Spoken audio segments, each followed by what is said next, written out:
Sur Africa 24, ce programme vous est présenté par le secrétariat de la ZLECAf. Madame, Monsieur, ravi de vous retrouver sur Africa 24 pour une nouvelle édition de l'interview. Pour aborder les opportunités que le Tchad offre dans le cadre de la zone de libre-échange continentale, nous recevons sur notre plateau Monsieur Abakar Ousmane Sougui. Il est directeur général du commerce au ministère du Commerce et de l'Industrie du Tchad. Monsieur Sougui, bienvenue sur Africa 24. Merci beaucoup, madame, pour votre accueil.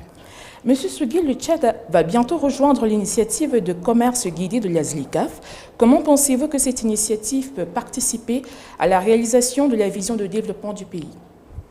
Merci encore une fois. Le Tchad va prendre part à l'initiative très bientôt sur le commerce guidé. Nous n'avons pas encore rejoint cette initiative. Nous sommes en train de nous préparer pour cela. La dernière étape qui reste pour que le Tchad puisse être partie prenante de l'ICG est donc la publication de la liste de concessions tarifaires dans la loi de finances 2025. C'est une étape pour nous très importante. Nous travaillons pour cela avec le secrétariat de la zone de libre-échange continentale et nous espérons rejoindre l'ensemble des pays, les 38 pays qui ont intégré cette initiative. Merci beaucoup. Dans le cadre donc de cette ICG, quels sont les produits à ouvrir aux importations aux tarifs préférentiels et quels sont les secteurs dans lesquels le Tchad a tenu à protéger son secteur productif? Bien, comme vous le savez, 90% des lignes tarifaires sont libéralisées. 3% des lignes tarifaires sont considérées comme des produits sensibles.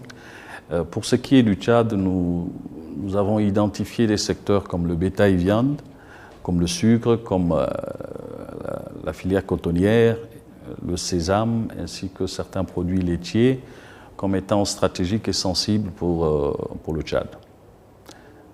À travers la ZLECAf, vous l'avez dit tout à l'heure, 90% des biens libéralisés seront réduits d'ici 2030 et on parle même de 7% d'ici 2035.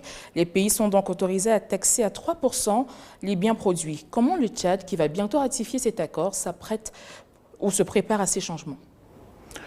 Alors, depuis la ratification, nous avons mis en place un comité national de négociation et de suivi de la mise en œuvre de l'accord sur la zone de libre-échange continentale.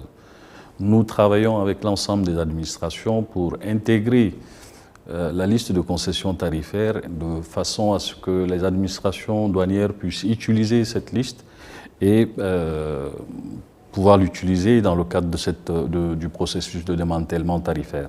Et donc, nous travaillons également avec le secrétariat de la ZLECAf sur le plan technique pour pouvoir faciliter l'assimilation de la nouvelle offre tarifaire et de la liste de concessions tarifaires. Nous sommes en train de travailler également avec la douane pour intégrer cette nouvelle liste. Comme je le disais tout à l'heure, le dernier verrou, c'est la publication même, pour des raisons de transparence, la publication de cette liste de concessions tarifaires dans la loi de finances pour que véritablement on commence à commercer dans le cadre de la ZLECAf.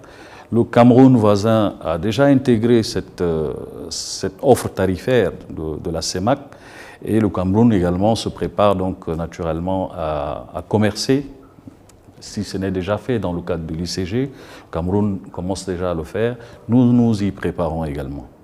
En matière de compétitivité et d'intégration commerciale des pays de la CEMAC, quels sont les avantages comparatifs dont le Tchad dispose et qui pourraient attirer des flux d'investissement? Alors, en termes d'avantages comparatifs, nous avons pour notre économie un avantage avéré dans certains secteurs clés, comme le bétail-viande, je reviens. Nous avons un potentiel de 147 millions de têtes de bétail qui n'est pas valorisé, qui est exporté sur pied. C'est des bêtes exportées sur pied. Et donc nous sommes dans une dynamique de transformation de cette filière, de développement de cette filière, en vue de pouvoir exporter donc de la viande fraîche vers des destinations comme l'Arabie Saoudite, vers les Émirats Arabes Unis, vers le Nigeria, vers l'Égypte. Ce sont là des secteurs pour lesquels nous avons véritablement un potentiel. Nous avons le coton, le sucre, des produits nouveaux sur le marché, comme le sésame également, qui sont très prisés. Le maïs, la gomme arabique, ce sont des produits classiques. Le sucre également, pour lequel nous avons un véritable potentiel. Nous avons un bassin sucrier dans le sud du Tchad avec un potentiel à l'exportation de 240 000 tonnes. Donc, nous travaillons sur ces domaines pour pouvoir les valoriser et aller vers plus de transformation et plus de valeur ajoutée. Dans le cadre d'une réunion en septembre 2024 avec la Direction générale des douanes et des droits, vous aviez relevé que les échanges interrégionaux évoluaient de manière irrégulière et souvent incontrôlée. Qu'entendez-vous par là? De manière irrégulière, je ne sais pas si j'ai dit ça, mais ce que nous avons relevé ensemble avec les administrations douanières, c'est que nous avons énormément d'obstacles sur les principaux corridors d'échange. Ces obstacles ont été identifiés dans le cadre d'une feuille de route. Nous travaillons avec nos partenaires pour lever ces contraintes et faciliter donc les échanges sous-régionaux, notamment le marché de la CEMAC. Nous nous préparons également dans le cadre des certificats d'origine de la SLECAF, nous préparons les autorités habilités à délivrer les certificats d'origine pour pouvoir exporter les produits, même comme actuellement c'est des produits du cru qui sont exportés, mais nous ambitionnons également d'accéder à d'autres marchés dans le cadre de cette initiative de la SLECAF.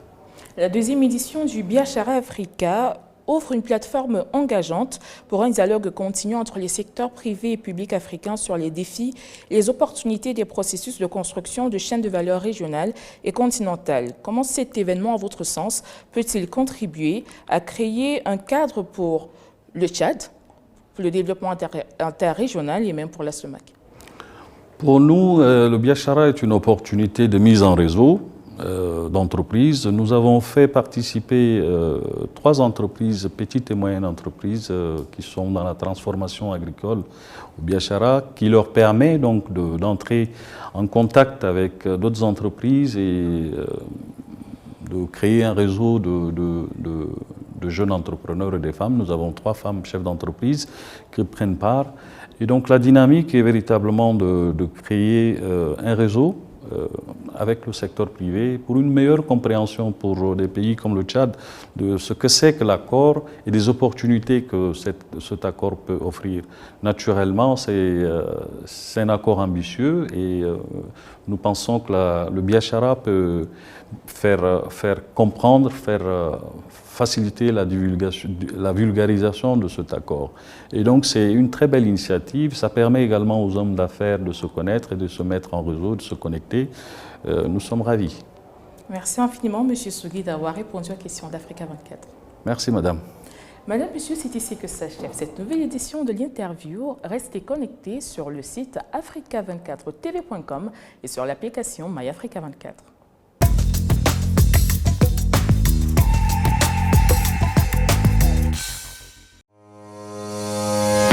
Ce programme vous a été présenté par le secrétariat de la SLECAF sur Africa 24.